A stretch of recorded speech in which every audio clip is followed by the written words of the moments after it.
Well, you know, I'm not a believer, but a believer. You know, I'm not a believer in social media the way it's sold to companies now.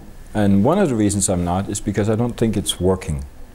In fact, we know it's not working. We know for 95% of all businesses, social is not working in terms of getting additional revenue, saving costs for customer service, and so on. But I think social will play a role. I think there's going to be another shift, and that shift is going to bring social more into the company's control, not so much living on external platforms like, you know, Facebook and LinkedIn and YouTube and so on.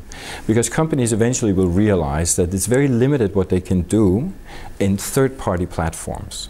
They don't own the data about the people. They can disappear like this. You know, if the American government closes Facebook, what's going to happen? So it's going to come into our website, into our e-commerce portals, and into our blogs in a much more internal way than now.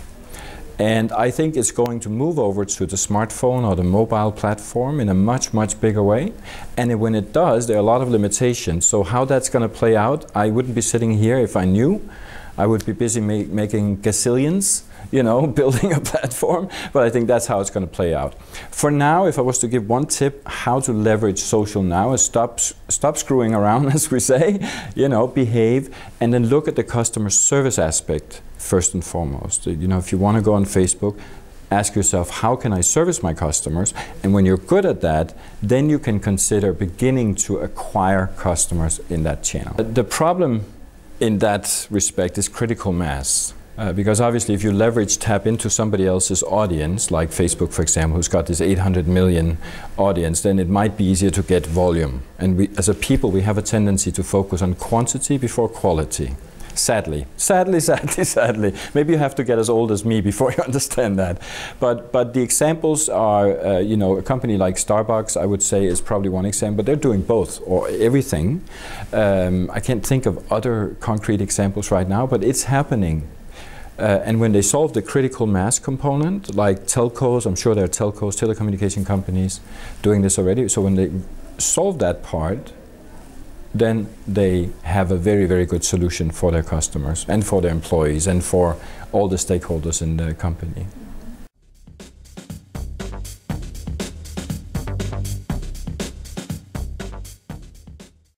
It's not about what marketers find fashionable. You know, it's not about what a 22-year-old who doesn't know anything but the internet thinks is the real life.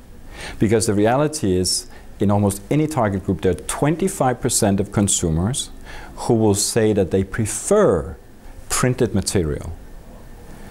And I don't know how it is in Bulgaria, but I'm pretty sure it's quite close. So yes, I have a rule if I advise clients, which is to say, you have to be where your customers are. So if your customers are in print, you got to be there. If they are in digital, you got to be there. If they're in social, if they're in mobile, or whatever may come, you have to be there. But how you invest is a different story. Because what many companies are doing, they're investing too much in the upcoming fashionable, sexy vehicles, and they are rationalizing that the de-investment in print and other areas because of some lunatic belief that it's going to die.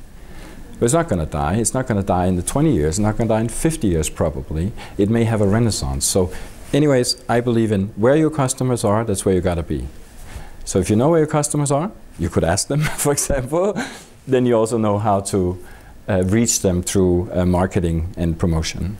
Also, maybe one thing I should add just for clarification, I mean, there's no doubt that anything digital is booming, and there's no doubt that it's become an integrated part of our lives. There's no doubt that it's made life easier in many ways.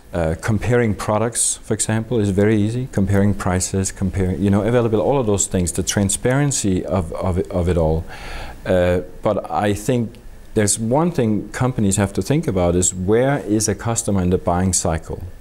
So as an example for an automobile, let's say you're looking for a new Mercedes or a Porsche, You may be satisfied with email and digital communication at the beginning when you're just contemplating, thinking, should I buy that car? But at the decisive moment where you really are considering to spend the money, you may actually prefer to get the brochure and the printed offer so that you can discuss it with your husband. Or, of course, you wouldn't discuss it. I'm just using it as an example, you know. So you could discuss it with whoever in peace and quiet, if you understand what I mean. So I think that's one part that marketers need to get into the equation.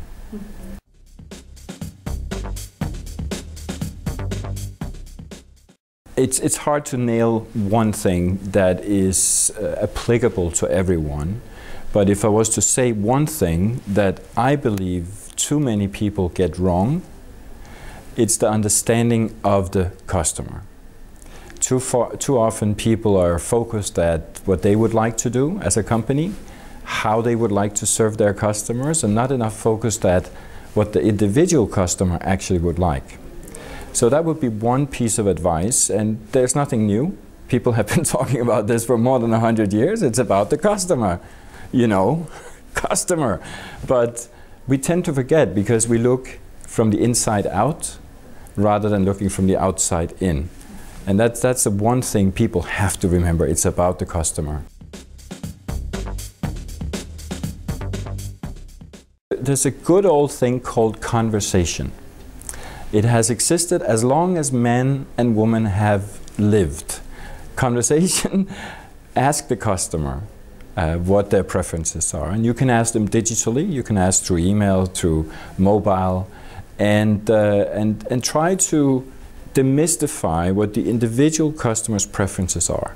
It's not going to happen in one day, it will take a long time to get all of your customers into that conversation, but it's worth it.